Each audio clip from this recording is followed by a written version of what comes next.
Okay guys, got up my game winner saloon door set up. I got 3 panels around it.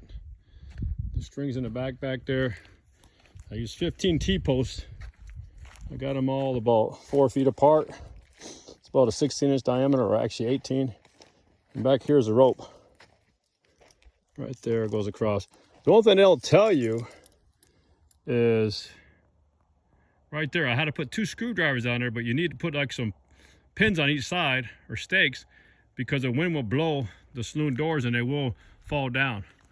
Also, make sure you check your doors, because one of mine was sticking and I had to scrape some of the paint off. They put too much paint on there.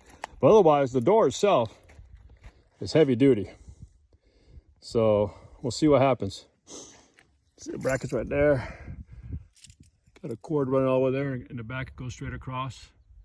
Tie it off. But yeah, we'll see what happens, man. Looks pretty nice. But yeah, like I said, a game winner from Academy, the saloon door, hog trap, heavy duty. Really is a heavy duty system. Just got those few things you got to do, and that's about it. See what happens. All right, guys. God bless everybody, and pray I get some piggies.